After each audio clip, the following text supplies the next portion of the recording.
Hi, everyone. Welcome to the latest edition of Pro Wrestling Defined. I'm Jonathan O'Dwyer, and special guest on the show today. Joining me, he's World-Class Championship Wrestling and WWF Wrestling legend, co-author of the book, One Last Ride, The Tale of Cowboy Scott Casey. Scott Casey, how are you doing today, my friend? I can't complain. I've been better. I've been worse, but today I'm feeling pretty good. You know, you get to be an old bird. You know, these aches and pains jump up on you and say, surprise. And, you know, but today's been a very good day for me. It's great, and it's awesome to have you on the show. And you're doing a virtual autograph signing on Thursday, the 22nd, which the captain himself, Nick Massey, on Captain's Corner. You can catch that on the Captain's Corner Facebook page. You're looking forward to that now, interacting with the fans virtually? I tell you what, Jonathan, I could not have ever done this by myself.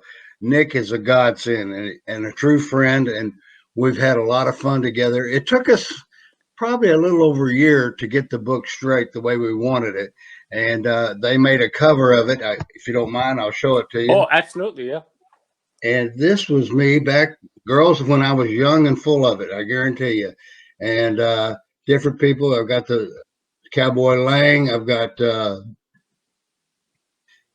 who else is in there? I can't tell because of the glare. I'll have to look and see. I'm wrestling the late Pat Patterson, and I went through a lot of wrestlers. Let me put it to you that way. I mean, I went all over the world. I went around it 9 times. If that's hard to believe, but that's the truth. I mean, we stopped in Europe, and I got drunk at Heathrow Airport. Don't tell anybody, but anyway. But we had a lot of fun. You know, we went to Saudi Arabia, went to Israel, Japan, Australia, New Zealand, and the hits just keep coming. You know, after a while, people say, "Do you remember this?" And I go, "No, I don't." Simply because you meet so many people, you don't realize that. Yes, I have been there and I have done that. So it's been a lot of fun. Yeah, you had a hell of a run, and we'll start at the beginning. How did you wind up getting into the wrestling business? I was living in Amarillo, Texas, and I knew the Funks, Dory Funk, Terry Funk, Dory Funk Sr., and Terry talked to me and he said, "Scott, do you want to stay in Amarillo?" And I said, you know, I'm a young guy, about 20 years old. And I said, I don't know. I mean, you don't know what you're going to do when you're 20 years old. You're just chasing the women, having a good time, and trying to keep surviving, right? Yeah. Folks, this is the way I talk, so pardon me. It's like I tell people, if you don't like a few curse words or awkward situations, don't buy the book. Otherwise, you're going to laugh your ass off about some of the stuff that we did. But it's a lot of fun, you know. But anyway, I was in Amarillo, and Terry said, "Well, why don't you try wrestling?" So I go down to the Amarillo auditorium where they were working the wrestling matches, and there's Dick Murdoch, Duke Myers, Terry, Dory Funk Jr., and Dory Funk Sr., and I thought, this is going to be a long day. Boy, they worked on me. You know, they didn't ever really tell me much about the wrestling business, but they just beat the living hell out of me for a few weeks. And finally, I guess they thought, well, we can't make him go away. We might as well teach him how to do it. And they did. And that was the start of my career. And I had a little Volkswagen. And, you know, when you're a kid, you don't have a lot of money. And they said, we want you to go to Tampa, Florida. Hell, I've never been anywhere east of Longview, Texas, which is if you're looking at the map, it's on the right-hand side. But anyway, I'm driving down there, and I get to Decatur, Texas. They call it Ader from Decatur, which I had no idea why, but that just came up in my head. But anyway, my car starts smoking, and I'm going, oh, God, you know, this was like on a Thursday, and I had to be in Florida on Tuesday, and I'm upset. And this guy stops. He's in a truck, a big tractor trailer semi. He said, I think you got a little problem. I said, yeah, I do, and I'm supposed to be in Tampa, Florida on Tuesday, and it's Thursday. He said, don't worry about it. I'll help you. I mean, this was a godsend. He hooked up my little Volkswagen, took me into Decatur, And the guy there, he introduced me to this mechanic. And I had prior to that told this guy that I was going to try to start wrestling. And this guy said, "Do you know the Funks?" I said, "Well, they're the ones that taught me how to wrestle so far." He said, "I'll tell you what." And this came from heaven above. He said, "I'll fix your car. I know you don't have a lot of money, and you can just pay me back weekly whenever you can." Now, how many people in the world? A total stranger. But when I said Funks, he went nuts. He just went out of his mind. So he fixed up my car, and I went down there. I walk in at 106 North Albany in Tampa, Florida. And here is Sputnik Monroe. Now, that's a name for you. Duke Kiamuka and Eddie Graham. And I introduced myself to all these guys. And we were talking back and forth. And finally, I'll never forget this. Sputnik, I called him Sputsy, close friends. Anyway, he said, "You know, by the time you finish this career, you'll be like Coca-Cola." And I said, "What do you mean?" He said, "You'll have been everywhere. Jonathan, I went around the world 9 times. I've been to places you cannot believe. I ate things like I didn't know what. Well, it was called moussaka. It was in Israel. It was some sort of plant thing, eggplant, and I just loved it. Thought it was great. You know, outside of chicken fried steak, hell, I thought it was the best thing in the world. You know, when you're from Texas, you eat chicken fried steak. You know, so pardon my accent, and I'll pardon yours. We'll just keep on keeping on this conversation.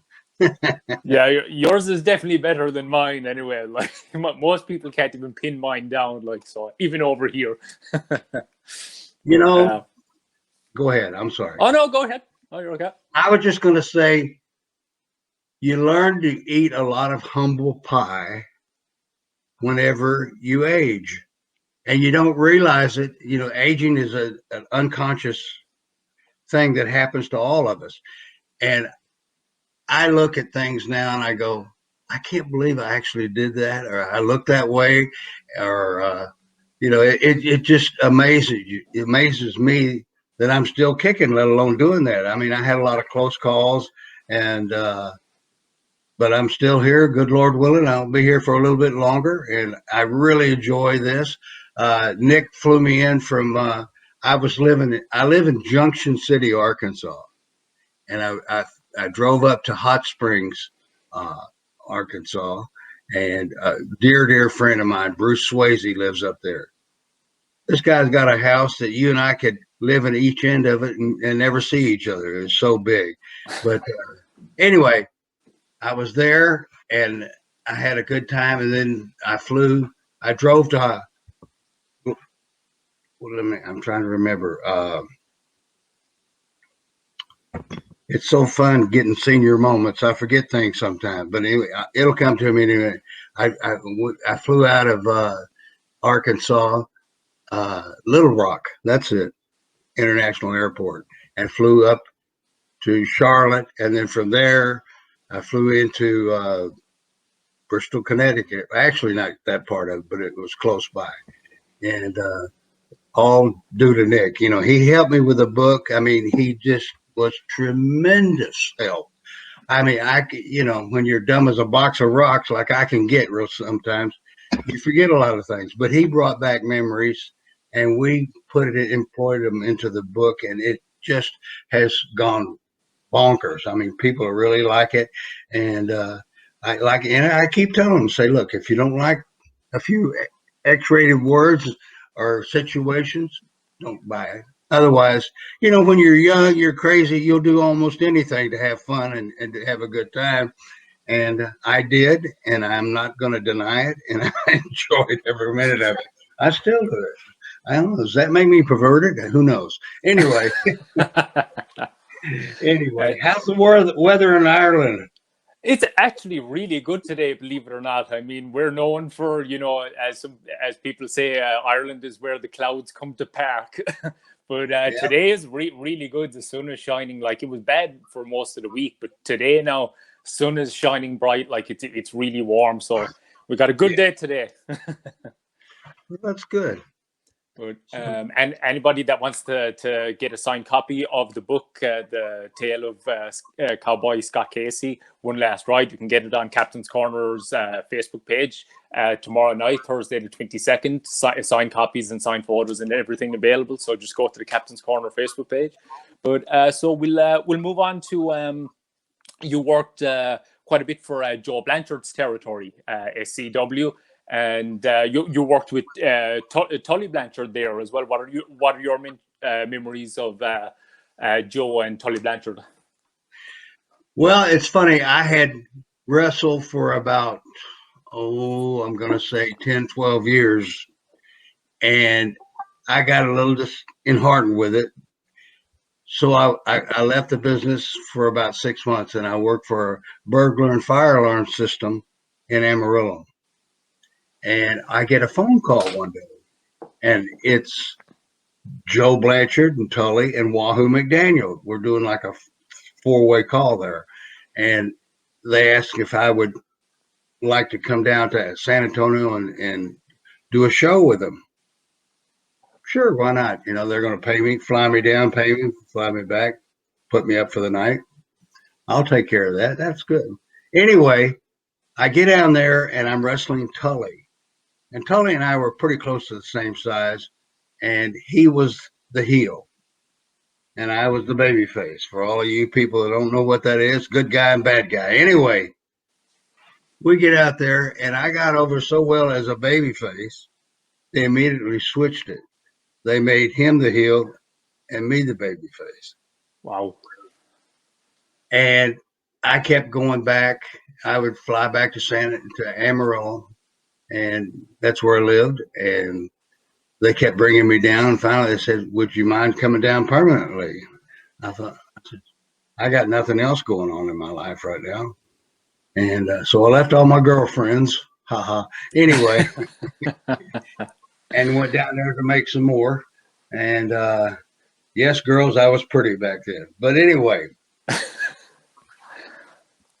we started, and we made that territory pop. We had everybody from one-man gang to half of the WWF were down there before they went up there. And we worked our butt off. You know, people had said, "Well, how did it work?" I said, "Well, we just kept pushing it and pushed it, and they started believing in us, and it got over, and then we started making some very good money, and I enjoyed it. It was San Antonio. I mean, San Antonio is probably one of the nicest places to live. The climate is great. The food is, if you have never eaten Mexican food, you don't know what you're missing. I mean, it is unbelievable. And they have a thing called Cinco de Mayo down there, which is just everybody. It's some sort of celebration that they do. I can't go into all of it, but anyway, it's fun, and you can just drink your butt off and have a good time, and people don't get upset about it, you know. And you meet the neatest people. I was in at Tierra's. It's a restaurant that's open 24 hours a day. There's no locks on the door. We get in there, and Rip Hawk, a friend of mine, bless his heart, he's gone now. But anyway, he was with a gal, and she jumps up and said, "Oh my God." And I looked around, here's Willie Nelson and his band, Amy Irvin, Diane Cannon. And she goes over and talks to him. And the next thing I know, he comes over and talks to us. And I said, "Mr. Nelson, I'm sorry if we bothered." He said, "Call me Willie." He said, "You didn't bother me at all." I mean, if he were sitting here having this conversation, it'd be the same thing. He's just as common and good-hearted as can be, and a real sweetheart of a guy. And I had a lot of fun doing all that, you know. And I really, really, like I said, love San Antonio. It was one of my favorite places to live. And I used to raise quarter horses down there, and that was an experience when you don't know hello from Sikkim about them. And then all of a sudden, I met a guy that was a full-blooded Cherokee Indian from Atoka, Oklahoma, by the name of Red Howard. And Red taught me everything that you ever want to know about a horse, and had a lot of good experiences, some bad, but most, it's like anything in life, you get good and bad, but it was fun. But anyway, back to San Antonio. It was always been dear to my heart, and I'm going to be down there on the 1st of May selling my books and pictures for Rudy Gonzalez. He has a wrestling school down there, and they were very adamant about me coming down, so there I go. That's what I'm going to do. That's awesome. And now I'm going to have a little drink again. I said, now I'm going to have a little drink of this. I'm going to have a swig of my water as well. But you worked, you had a hell of a run in world class as well for the Von Erichs. What are your memories of the Von Erichs at the time and working for Fritz? Because they were just a phenomenon in the business at the time. Yeah, they were over. I mean, they even gave the boys brand new cars every year. They were so over with the people now. Wow. Just to drive. I think about them, and I think what a sad situation with the brothers committing suicide the way they did. And I don't know what instigated all that. And I guess I really don't want to know, but I know that it was sad, and people still talk about them all the time. And it was a fun territory. The trips, back then you drove everywhere, but the trips were very short. Most of them probably never over a couple 100 miles from Dallas, and a lot of fun people, a lot of pretty girls. And sorry guys, you're ugly, but the girls were pretty. No. But anyway, we had a lot of fun down there. But like I said, it's a shame, I don't know about them. I feel sorry about it, and it makes me wonder why. But you can't answer that question. That's what it was. Yeah. And I was looking up a lot of your matches, getting ready for this, and I seen in that territory you actually got to work. You worked with the Ultimate Warrior. He was Dingo Warrior at the time. What are your memories of him during that time? Well, his real name is Jim Hellwig. Yeah, and I always called him Jimmy. If I knew somebody, I always had it like end with the IE. But anyway, he had a I don't know what would be the kindest way to put this, but he was real confused about how to wrestle, and I would teach him things, and then he'd forget it. But we went both up in New York before he became a world champion, and before they made a big push with him. And I told him one time we were rooming together, and he said, we're on there. There was usually 3 runs per night. It was such a big territory. And I called ours the buttermilk run because we were at the 3rd ring. And I told him, I said, Jimmy, listen to me. He said, what? I said, I guarantee you, I'll bet you any amount of money. He never did bet me, but anyway, I said, I'll bet you any amount of money that you're going to be the world champion. Scott, wow. You don't know what the hell you're talking about. And guess what? After I was released, about 6 months later, he became the world champion. I wish I could have bet him so I could have taken his money, because it probably would have made a dent in what they paid him every night. But a very nice guy, quiet, and but when he got out in front of the light, he could perform. I mean, his energy is what got him over with the people. Plus, the look of his body and how and you see him taking Hulk Hogan and pressing him over his head like that. Well, that impressed me. But anyway, he was a good guy. Yeah. And I hate to see him leave. And it's so, the older I get and you see guys leaving or dying, and it just amazes me, like Jimmy. I think he had a heart attack. He was with his family, had it, and died, and different guys that I've seen that have just big boss man, Ray. I gave Ray Hercules Hernandez his name, and Wow. and it's just amazing. And then I trained some guys I'm very proud of, Booker T and his brother Stevie Ray, and they have announced in their books or on television or whatever that I was the one that trained them, and that makes you feel good, you know.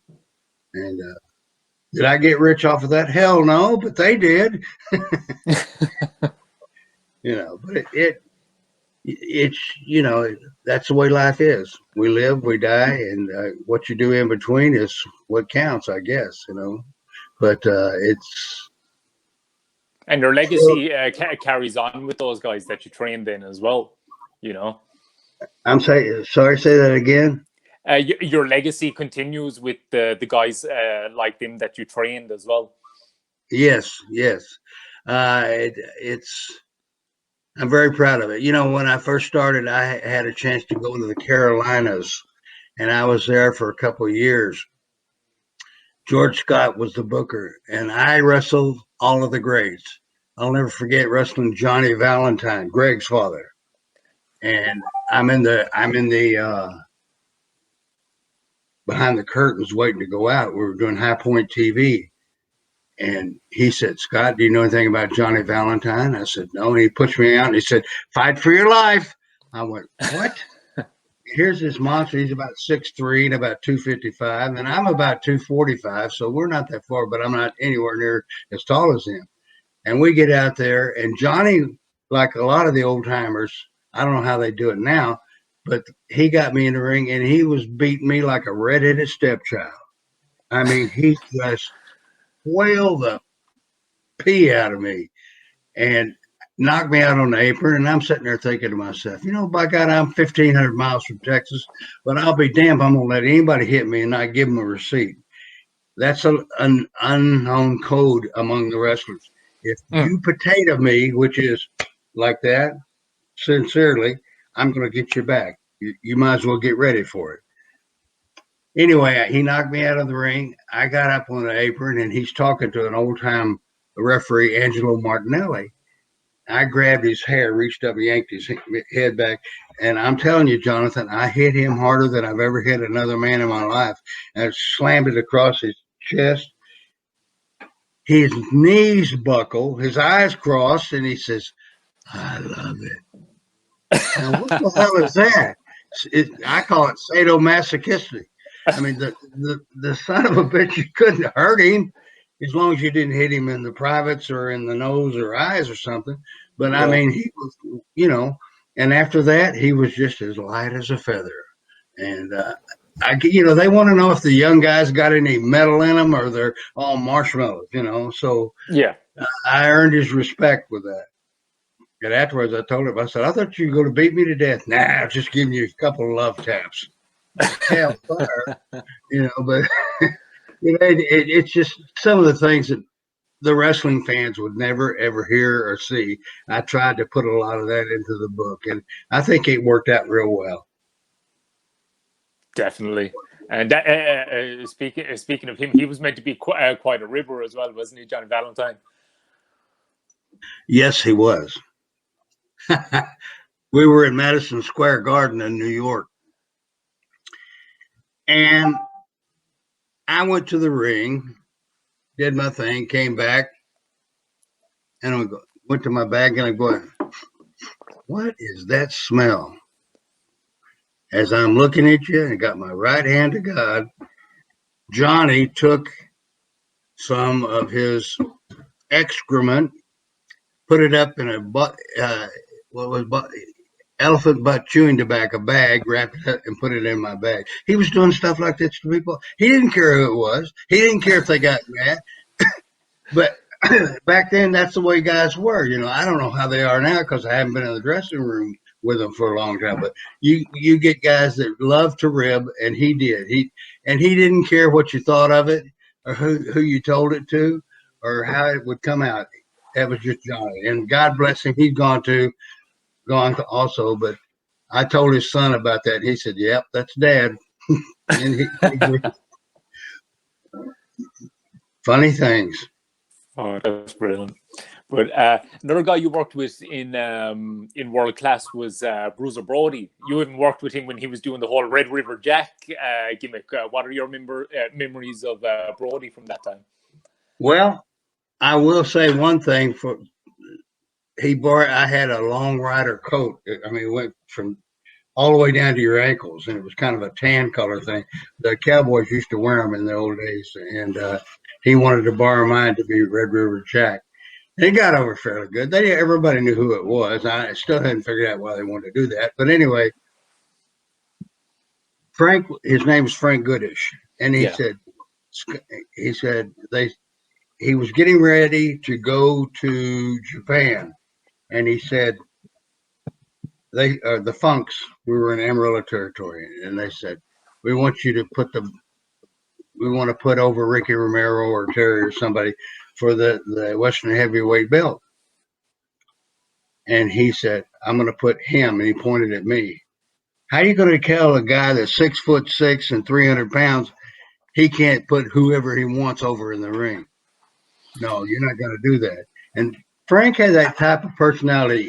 Either he liked you, or you could kiss his ass and keep on walking down the road. That's just the way it was. And we were about the same age. And I looked at him, I looked at the Funks, and I thought, I'm going to get fired right now. But they said, that's what you want to do? He said, I don't like any of you except I like Scott. And I never had any problem with anybody. I really didn't. And we were in Corpus Christi. I beat him right. You couldn't have gotten any closer to the center of the ring with a sunset flip. 1, 2, 3. I got the belt, and I carried it for about almost a year. I did them a lot of business, and they were very pleasantly surprised. So was I at the time. But anyway, I'll tell you a quick story. I'm varying off from what you're asking me about Frank, but oh, you're okay. We were down there, and there had been a tremendous hurricane, and the wind it had sort of subsided, and the wind was blowing through Corpus, and we were going back up north to San Antonio, and they have mile markers like 168, 167, blah blah blah. And I'm with Wahoo McDaniels, me, Mil Mascaras, and Tom Jones. And we see these red, green, yellow, blue, orange lights shooting up in the air. As I'm sitting here, this happened. And the only one that's still alive is Mil Mascaras. And I saw him in Charlotte, and I asked him, he said, yeah, I remember. But anyway, we came around, let's say it's mile marker 168. Out in the field is a flying saucer or UFO or whatever the hell you want to call it. And the light, it's hovering off the ground, probably 10 foot off the ground. And the lights were coming out of the edge of as it was going around. They were going boom, boom, boom, shooting around like this. I swear, folks, I'm not stupid. I may be an old fart, but I'm not stupid. And I looked at this. We had stopped. And Wahoo said, I think I'll get out and book them. Prior to that, Mascaras is talking Spanish. Tom Jones is going, oh, Lord, oh, God, oh, Lord, we're going to die. Wahoo said, I'm going to get out. And I looked at him, and Wahoo was a mean son of a bitch. I told him, I said, if you get your fat ass out of the car, it's going to be here, and I'm going to be down on the road in your car. I said, don't get out and go up to that thing. You may zap you and take you to Xanadu. Who knows, and you stop and think about it. We cannot be the only living entity in this universe. If we're not. I mean, come on. But this was one time they decided to stop and pay us a visit, and they were shooting that up. And the wind was blowing like crazy, and the lights were going up. I went, good God Almighty, what has come over us? But that was my story about UFOs, And if you ever get Mil Mascaras on this, if you know who I'm talking about, it was a great star, movie star, everything else, handsome man without that mask. Anyway, ask him about it, and he'll tell you the same damn thing I just told you. True story. Wow, that's amazing. That's crazy. Yeah. Yeah, I'll definitely. I know When I get him on, I'll definitely mention it to him. God, that's amazing.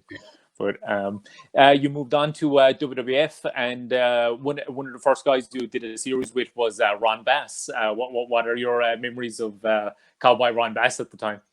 I told Ron Bass when I met him up there, I said, "You son of a bitch." I said, "I was a cowboy and you really weren't, and they made you one." And he laughed his ass off. He thought, and I saw him at what they call the Legends in Tampa. Brian Blair puts it on. It's a Irish pub, and I can't even think of the name of it. Yeah. And he said, "Well, you old bastard," he said, "you don't look anything like it." I said, "What do you think you do? Take a quick look at, how guys talk to each other." But anyway, we had a lot of fun. And I wrestled him a few times up there. And unfortunately, and I'm not going to make excuses for it, I was just one of the girls in the show up there. They didn't want to do anything with me. And I don't. Prior to that, I'm always going backwards. But Eddie Mansfield and I set records at the Hemisphere Arena, which is not even there now anymore, but that they had yet to break as far as attendance goes. We had 10,000 people waiting outside to see us that could not get in because they didn't have any more seating capacity. And we had, and I think about that. But anyway, you get a little bitter because you tasted a little sweetness of success, and then all of a sudden you're not one of the darlings of the ring. You're just there to put the people that they like over. And and I'll be honest, it hurt me a little bit, but at least I got to go to the show. It's like going to the Super Bowl of wrestling or whatever. And I wrestled up there. I did get to work on what they call the Survivor Series up there. Yeah, the elimination match. Yeah. Talk about your memories of that. That was a pretty big event, and like that match was stacked as well with amazing talent. What are your memories of that? I looked across the ring. Now I think I had Jake the Snake, me, Tito Santana, and one other guy. I can't remember. Jim Duggan, Hacksaw Jim Duggan. Okay. I'm glad you got a good memory. Anyway, I looked across. I think about it now. The 4 guys that we wrestled against, they're all gone. They're dead. All. Yeah. Stop and think about it. Andre the Giant, Dino Bravo, Harley Race, and Kurt Hennig. Yeah. But they're all gone. Life is a very treasured thing, and you don't realize it until you see all your friends that have passed away. And but I went back and put a little young again on my mustache so I could look good for you. But back then, you just sat in amazement. I did. I talked to Tito Santana the other day, and I asked him about, and he brought up the fact that all of them are gone. Everybody. Yeah, and it's crazy. It really is. Final is a final word. Sorry, what was that? Huh? Sorry, what was that? I couldn't hear you there for a sec. Oh no, I'm just trying to figure out why you don't have a Southwest Texas accent like I do. That way I could understand you a little bit better.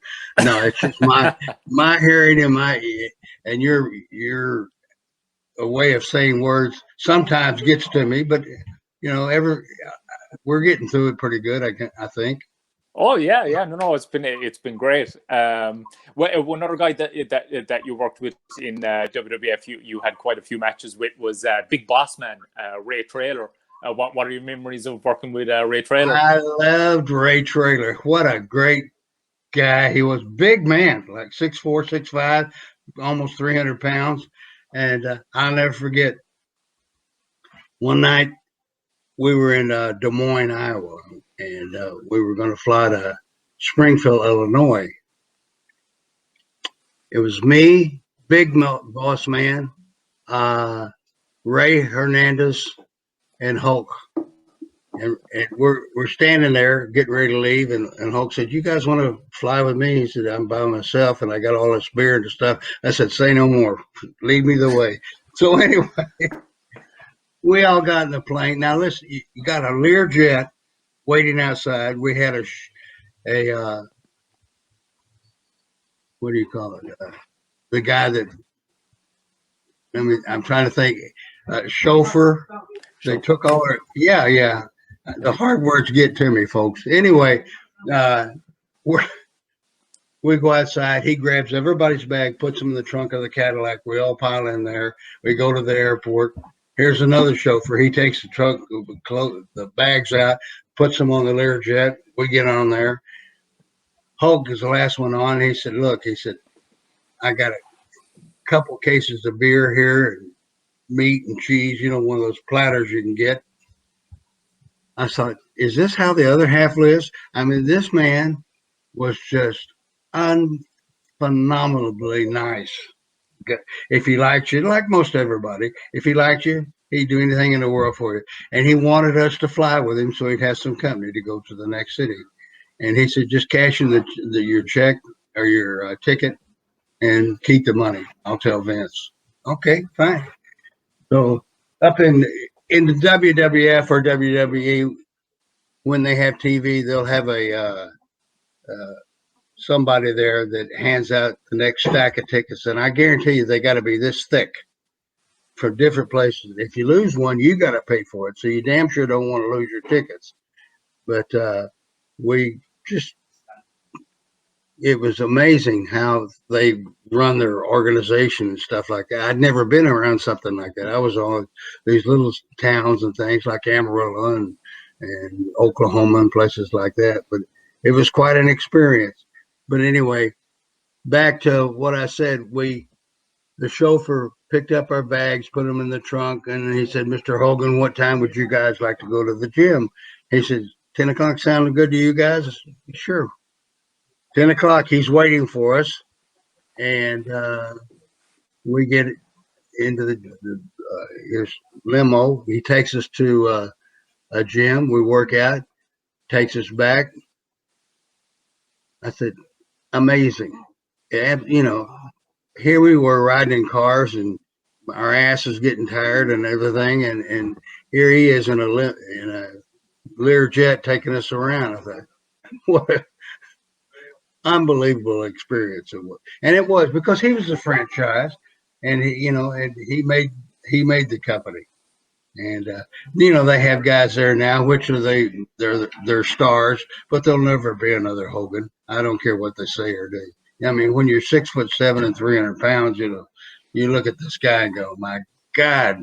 And the people, if you have the personality and magnetism that he had, you're always going to make money, and he was really a nice guy. I'll never forget the first time I went up to New York. We went in Buffalo, and there was probably 200 wrestlers there. Hell, I've never seen that many wrestlers together in my lifetime. We get there, and I was talking to the guys across the table because most of them knew who I was. And all of a sudden, you know how you feel when somebody's standing behind you and you turn around and look? Well, here was Hogan. He said, Scott, you probably don't remember this.